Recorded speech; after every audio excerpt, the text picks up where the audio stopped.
We told you about Friday's jobs report. You've probably heard this by now, but it was stunning for many reasons, including how the forecasts of so many economists were just so wrong.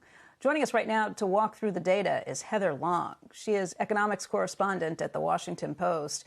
And Heather, there was all of this controversy around the mistakes or the miscalculation that the Labor Department very upfront said, look, there was a problem in how this was compiled. A lot of people jumped on this and started seeing conspiracy theories, but you laid it out very well in an article this week and made me understand it much better, just in terms of how this is not something all that unusual. It's just these are unusual times. And for the department to try and keep up with this, these are career professionals who are there doing their best, but these are very unusual circumstances. What happened?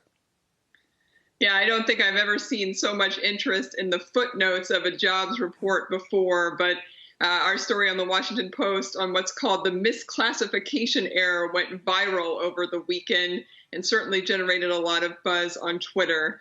So what is this misclassification error?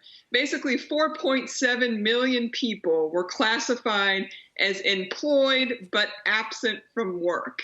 But because they were technically employed, they weren't factored into the unemployment rate.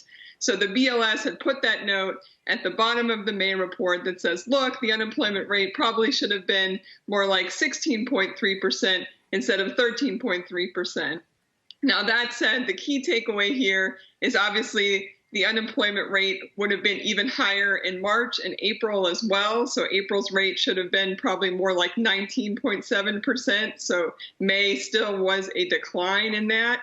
But obviously, a lot of people are saying 4.7 million is a lot. We've seen this type of error before during hurricanes, but we've never seen it in the millions. What does it do to the okay, so they were looking for a loss of 8.5 or whatever it was, million jobs, and we gained 3 or whatever. What does it change those numbers? Because that was really the number. I don't know if anyone had an absolute number of unemployment that they were basing their viewpoint of how the labor market was at this point. I mean, it matters. I understand that 13 looked better than 16. But wasn't it the big surprise in the number of jobs added? Or is that also 4.7 million? Is it skewed that way? I don't think it is. I'll tell you, I've never seen so many people like really happy that there was a mistake because things were hopefully a lot worse than they were indicated. I mean, really, a lot of people wanted to I don't understand the thinking, but a lot of people were like, it's wrong. Thank God it's much worse than we thought. It's very strange, Heather. But does it change the actual number of jobs? Yeah, you hit on a great point. It does not. So I think a lot of people forget that the jobs survey is coming from 2 different surveys. So this impacts what's called the household survey, where people from the Census Bureau literally go and knock on people's doors and ask them, are you employed? Are you not employed? Are you getting paid right now? Are you not getting paid right now? So that's where this misclassification error occurred. The other thing that they do for the jobs report is they actually look at payroll data from over 120,000 companies and government entities. So similar to what ADP does that we all were talking about last week as well.